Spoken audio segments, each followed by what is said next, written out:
समाचार जनवाणी की तरफ से नमस्कार। आज मेरे साथ हैं हाँसी के एक ऐसे युवा नेता जिनका काफ़ी समय से समाज सेवा में योगदान रहा है और ये भारतीय जनता पार्टी में अच्छे पद पर भी कार्य करते रहे हैं और अपने वार्ड से पार्षद भी चुने गए हैं।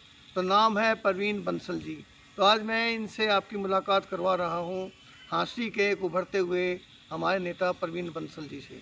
परवीन जी, समाचार हाँसी में जनवाणी में आपका बहुत बहुत स्वागत है और मैं आपसे कुछ बातें पूछना चाहूँगा जो अमूमन हमारे शहर के नेताओं को लेकर के जनमानस में उभरते हैं। तो सबसे पहले तो आप ये बताइए कि आपने लोगों में जो जनसेवा की भावना जो आपके अंदर ये कब से शुरू है, कब से आप कर रहे हैं काम? बहुत बहुत धन्यवाद गुरु जी। सर्वप्रथम समाचार जनवाणी के सभी दर्शकों को मेरा नमस्कार। मैं समझता हूं कि जिसे आप जन सेवा या समाज सेवा का नाम दे रहे हैं जी, ये जन सेवा या समाज सेवा का नाम होकर के मुझे लगता है कि ये मनुष्य का एक स्वाभाविक गुण होना ही चाहिए। अगर उनने मनुष्य की जाति में जन्म लिया है तो वो अपने इस मानव चोले से जो जितना भी भले का काम कर सके उसको करना नहीं चाहिए। कि आपके अंदर ये जुनून विद्यार्थी जीवन से मैं देखता आ रहा हूँ। तो आपने छोटी सी अवस्था में ही जन सेवा की तरफ पढ़ते हुए भी ये काम शुरू किया था। आप जैसे जो हमारे अध्यापक रहे उन सब के सानिध्य के कारण और परिवार के संस्कार और राष्ट्रीय स्वयंसेवक संघ की विचारधारा से हमेशा से ही प्रभावित रहा जी। और उसी के चलते 8वीं क्लास में जब मैं अखिल भारतीय विद्यार्थी परिषद के बैठकों में मैंने जानना शुरू किया विद्यार्थी के नाते, तो वहीं से एक लाइन इस जो काम मैं स्वाभाविक रूप से करता हूँ जिसे अक्सर जनसेवा समाज सेवा हम समाज के रूप में करते हैं, हमने शुरू किया, जिसके चलते मैंने वहाँ उस समय अखिल भारतीय विद्यार्थी परिषद में वंदे मातरम का जो गुणगान हुआ, जयकारा हुआ, इनसे अपनी भारत माता की जय के साथ ये सारी बातें चीज नहीं, वो शुरुआत में आपने ऐसा कौन सा काम शुरू किया था जिससे आप इस तरफ जुड़े थे? सबसे पहले दिल्ली गेट पर एक हमारे हम सब का श्रद्धा का केंद्र है श्री हनुमान मंदिर। जी जी। हम सब बच्चे वहाँ हाँसी पर- में दो ही ऐसे मंदिर है जो छत पे हैं, एक तो चौपटे में है और एक है दिल्ली दरवाजे। प्राचीन मंदिर हैं, दोनों आस्था के केंद्र हैं जी। और हम सब बच्चे जो है स्वाभाविक अपने संस्कारों के कारण वहाँ मंदिर में पूजा पाठ भजन कीर्तन किया करते थे। तो वहाँ बैठे बैठे कुछ बच्चों के मन में विचार आया क्यों ना कि उन दिनों में आपको ध्यान होगा कि जो बारात आती थी उनमें जो सामान बनाने के जो बर्तन थे ना हलवाइयों के, उनकी बड़ी किल्लत रहती थी, सामान और उसका परोसने के भी। हाँ परोसने की भी बड़ी दिक्कत रहती थी। हाँ जी, हाँ जी। तो उस दिक्कत के कारण उसका भाव भी बहुत ज़्यादा था। क्रोकरी का लेने के लिए दुकान का सब चीज़ों का भाव है ना बड़ा ज़्यादा था, तो बड़े नहीं जाते थे। मतलब शादी के लिए रिश्ता करते ना, शादी करना जितनी गंभीर बात थी उतना विचारणीय प्रश्न होता था, उतना ही विचारणीय प्रश्न उसके बाद ये होता था जैसे आज बैंक के नंबर की बुकिंग करना है। तो सब बच्चों के मन में उस समय विचार आया या इनके तो आपने बर्तन सेवा शुरू की। समाधान करना चाहिए। तो वहाँ से एक रूप लिया एक संस्थान है श्री पवन सूत सेवा समिति, ये उस मंदिर का ही प्रभाव था, बालाजी का मंदिर। ये आपकी शुरुआत थी बर्तनों से? ये मेरी फिर आप जुड़े ब्लड डोनर सोसाइटी से, रक्तदान जो समिति हमारी बनी थी। हाँ। फिर आई बैंक से भी आप जुड़े राजेंद्र ढानेवाला जी के साथ। जी जी जी। यहाँ से फिर आप आगे आगे ग्रोथ करते चले गए। और राजेंद्र जी ढानावाला से जुड़ने का कारण भी यही था, जब हम सब बच्चों ने मिलकर के वो संस्था बनाई तो उसका प्रधान जो है हमने राजेंद्र जी अग्रवाल ढानावाला जी को बनाया था। ये बड़ा एक विचित्र किस्सा है और बचकानी बात है। हम सब बच्चों ने मिलकर राजेंद्र ढानेवाला जी हमारे हाँसी के बहुत अच्छे समाज सेवी रहे हैं, हालांकि लोग अब उनको भूल चुके हैं उनके जाने के देहांत के बाद। नहीं भूलने वाली बात नहीं है, उन्होंने ऐसे काम चिरस्थायी किए लेकिन हैं, ऐसे उन्होंने काम भूल नहीं उनके सकते। रहे हैं शहर में समाज भूल नहीं सकते। हम भूल नहीं सकते। तो मैं आपको बता रहा था कि हमने बच्चों ने मिलकर संस्था तो बना ली। हमें ये ज्ञान था ही नहीं कि संस्था के लिए जो प्रधान चुना जाता है सदस्यों में से चुना जाता है। तो हमारे से कोई पूछता है क्या कराना, हमने संस्था बना ली। क्या श्री पवन सूत सेवा समिति के नाम से हमने संस्था बनाई। बोला फिर दिक्कत क्या रहेगी? उन लोगों की दिक्कत यह रहेगी हमने प्रधान को नहीं बनाया, हमने प्रधान को नहीं मिलना लगा। तो उन दिनों में राजेंद्र जी की सामाजिक रूप से ख्याति बहुत बड़ी थी। हाँ जी, हाँ जी। तो उस ख्याति के चलते हम सब ने निर्णय लिया और हम सब बच्चे उनके घर के बाहर पहुंच करके उनसे निवेदन करके उनको प्रधान के रूप में उन्होंने इनकार भी नहीं किया होगा। उन्होंने कई बार इनकार किया। अच्छा, उनको लगा ये कहाँ बच्चे नहीं, आगे नहीं, क्या करेंगे। उनकी भावना कुछ ऐसी थी, निराश नहीं करते वो निराश नहीं करना चाहते थे। उन्होंने हमारे को ऐसा फंड दे दिया, हमारे को 3 महीने में 2100 रुपये हमारे पे इकट्ठे थे, उन्होंने जाते मेरे 5100 रुपये दे दिए। वाह जी वाह। और वही दिन है और आज का दिन है कि जो ये वो सिलसिला आज तक चलता है। रुका नहीं। उसके बाद फिर आप अपने वार्ड कौन सा था, ward number 9 Delhi. Ward number 9 से आप पार्षद बने। जी तो जब पार्षद बने तो आपका राजनीति का एक अनुभव भी हुआ, जी जी जी। जो एक शुरुआत होती है राजनीतिक प्रशासनिक समाज के साथ किस प्रकार से वो मतलब राजनीतिक- सामाजिक क्षेत्र से अलग लोगों से मिलना जुलना, उनका व्यवहार। राजनीतिक स्कूल की वो पहली पाठशाला जी, है। जी, जी, आप गांव में सरपंच बने, पंच बने या पार्षद बने जी शहर जी में। जी। तो आपका क्या अनुभव है एक पार्षद के रूप में? मैं समझता हूँ एक पार्षद के रूप में पार्षद की जिम्मेवारी होती है कि प्रशासन और जनता के बीच की वो कड़ी का काम करे अपने वार्ड से संबंधित। हांसी में जो इस वक्त देखा जा रहा है, पार्षद का काम है विकास कार्य जो चल रहे हैं उनमें कमीशन खाना जम करके, और प्रधान पद जब आता है बनने के लिए उसके अंदर वो मोटी मोटी रकमें ऐंठते हैं, भारत भ्रमण पर जाते हैं। क्या आपके टाइम में भी ऐसा था? को गुरुजी, इस लोकतांत्रिक प्रक्रिया में महत्व है वोट का, और वोट 2 तरीकों से मिलता है। एक वोट होता है भावना का, विचारधारा का, जी और एक वोट होता है लोभ का और लालच का, जी स्वार्थ का, ईर्ष्या का। तो सभी प्रकार के प्रकरण, सभी प्रकार की चीज़ें मैं समझता हूँ कि जब से मैंने मेरे जीवन काल में देखा है ये रही है। किसी वक्त कम, किसी वक्त ज़्यादा। आपके टाइम में कम थी ज़्यादा? मेरे वक्त में कम थी। अच्छा। मेरे वक्त में ये बुराई आनी शुरू हो गई थी, लेकिन उसका एक क्राइटेरिया था। लोग, आप जैसे लोग, मेरे जैसे लोग मिल बैठ करके, कोई व्यक्ति आर्थिक रूप से कमज़ोर हुआ, किसी की जरूरत हुई तो कह देते थे कोई बात नहीं भाई, इनको बना दिया, इसको चलाना भी तो है, तो इसकी कुछ मदद करो। हांसी नगर परिषद भ्रष्टाचार का एक बहुत बड़ा अड्डा मानी जाती है, जिसके ऊपर कोई भी अंकुश नहीं लगा पा रहा है। और अमूमन जो अधिकारी या कर्मचारी लाए जाते हैं वो अपनी पसंद के लाए जाते हैं ताकि वो जम के कमीशन खाएं और ऊपर खिलाएं। क्या आपके समय में भी ऐसा था? आपके समय प्रधान कौन था? मेरे समय में 2 प्रधान रही, श्रीमती पूनम मेलावादी, जी उसके बाद अविश्वास प्रस्ताव आया, और कुछ दिनों तक कार्यकारी प्रधान के तौर पे श्री रतनलाल साहनी जी रहे, जी और फिर पिंकी गाबा जी हमारी अध्यक्ष नगर परिषद की रही। हाँ जी। उस समय मैं भारतीय जनता तो पार्टी का उस अकेला समय क्या पार्षद था। आपका क्या अनुभव? उस समय भी यही हाल था? नहीं, उस समय ग्रांट ही बहुत कम होती थी। नगर परिषद के लेवल पे जितनी ग्रांट अब 1-2 महीने में जाती है, हमें तो 5 साल में भी नहीं मिली थी। एक विषय तो ये है। दूसरा जो विषय आपने रखा ना, मनपसंद के अधिकारी लाना, उनके माध्यम से फिर भ्रष्टाचार करना या न करना, मैं समझता हूँ कि मनपसंद का अधिकारी लाने से ही भ्रष्टाचार नहीं होता, कि अधिकारी की इच्छा पे भी तो डिपेंड करता है ना, वो अधिकारी आप कैसा आया, क्योंकि वो तो अधिकारी ही रहेगा। आप यहाँ ले आए तो यहाँ, और नहीं जे अगर आप यहाँ नहीं लाएंगे तो कहीं जाएंगे तो वो तो वहाँ अधिकारी ही रहेगा।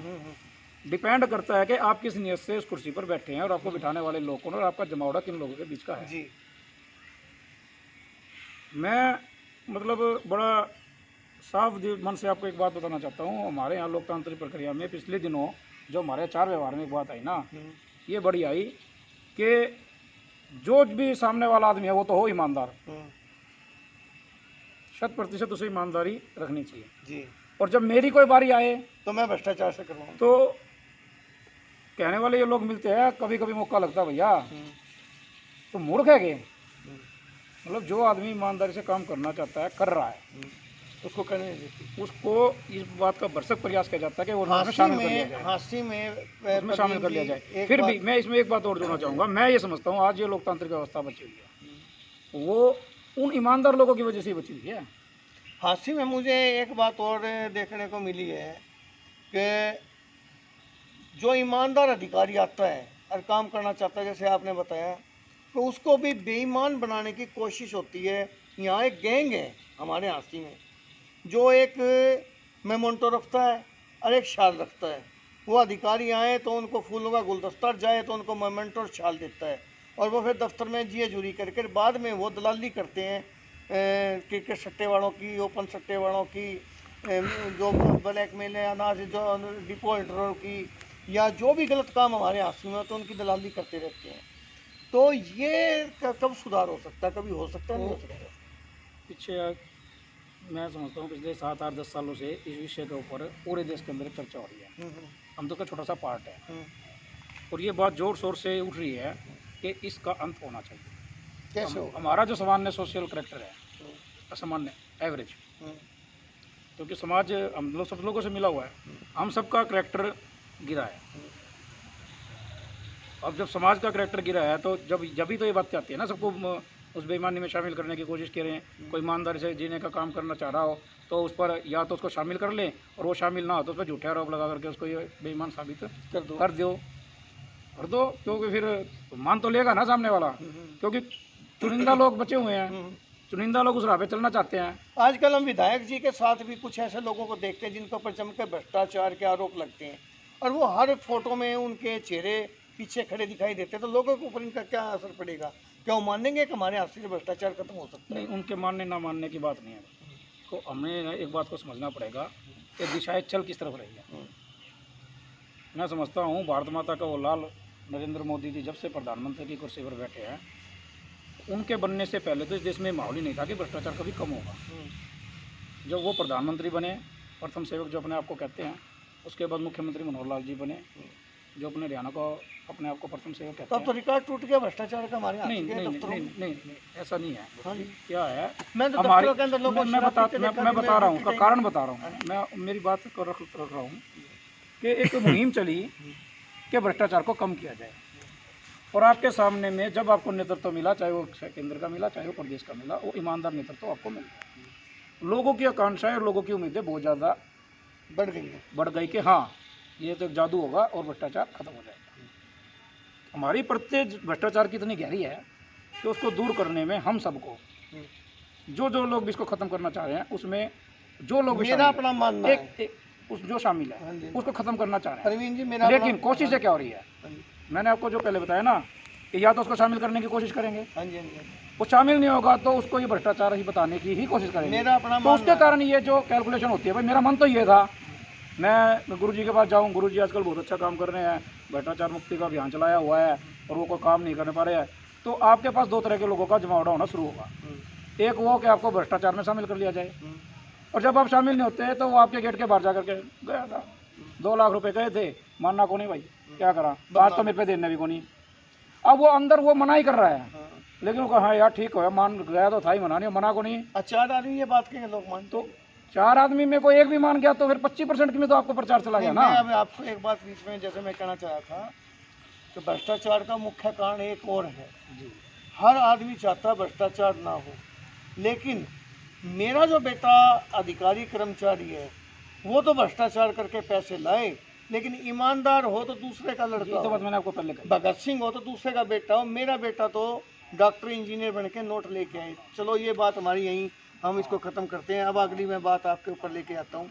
आपने पार्षद बने, अब 7-8 महीने रह गए हैं, नगर परिषद प्रधान का चुनाव होना है। जी। क्या आप कोशिश करेंगे कि आप जैसे जो जिनकी छवि अच्छी है समाज के अंदर, तो वो खड़े हो और आगे नेतृत्व करें? ऐसा है गुरुजी, जिस संगठन से मैं जुड़ा हुआ हूँ, जिससे मैं पलवित हुआ, जिसकी मिट्टी में खेल करके मैं बड़ा हूँ, जिसकी भावनाएं मेरे में लोरे मारती हैं, मुझे नहीं लगता कि उस संगठन में किसी प्रकार का कोई प्रयास करने की आवश्यकता पड़ती है। मैंने जब से भारतीय जनता पार्टी में काम करना शुरू किया है, मुझे आज तक किसी भी बात के लिए पार्टी को कुछ कहना नहीं पड़ा जी। और मैं अक्सर इस बात की चर्चा अपने सब जो हमारे शुभचिंतक हैं, मिलने वाले मित्र हैं, जिनके साथ मैं उठकर बैठता हूँ, मैं कहता हूँ, मैं जो रात को सोच करके सोता हूँ, मुझे उससे ज़्यादा सुबह मिलता है। अगर पार्टी मेरे को इस लायक समझेगी, मिलते का मतलब पार्टी पद नहीं, पार्टी के पद केवल पद ही जरूरत, और आपकी जिम्मेदारियां, पद ही एक जरूरत नहीं होती, पद का मतलब जिम्मेदारियां जरूरत होती है। भाई मैं रात को सोया, मेरे को संतुष्टि नहीं, इस बात से कभी मिलती है। समझने वाले ये ना समझते कि कमीशन में हिस्सा ज़्यादा मिल जाता है। नहीं, ये तो वो कहेंगे ही कहेंगे। जी, एक बहुत पुरानी बात है, जाकी रही भावना जैसी, 3 मुहूर्त देखी मन वैसी। हाँ जी, हाँ जी। तो इस बात से मेरे को कोई फर्क नहीं पड़ता कि वो क्या करते हैं, क्योंकि मेरे शुभचिंतक जो है, मेरे साथ रहने वाले जो लोग हैं, तो सब जानते हैं उनको आपको। पता है कि मेरा आटा नून तेल कहाँ से आता है, कैसे आता है और मैं क्या करता हूँ। हाँ जी, हाँ जी।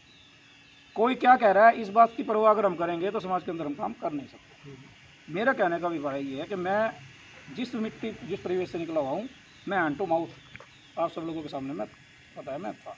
तो मतलब आपकी पार्टी चाहेगी तो आप आगे आ सकते हैं। हाँ, मेरे संगठन अपनी में तरफ से यहाँ आप प्रयास करने की का कभी कोई कोई जरूरत जरूरत पड़ती नहीं। उनको लगेगा कि मुझे ये जिम्मेवारी दी जानी चाहिए और मैं इसको संभाल सकता हूँ और मुझे संभालनी चाहिए, तो वो मेरे को कहेंगे और मैं तो परवीन जी, आपने हमारे समाचार जनवाणी को बहुत अच्छी बातें आपने बताई हैं और हासी सेठ के बारे में खुल कर के आपने अपनी बात बताई।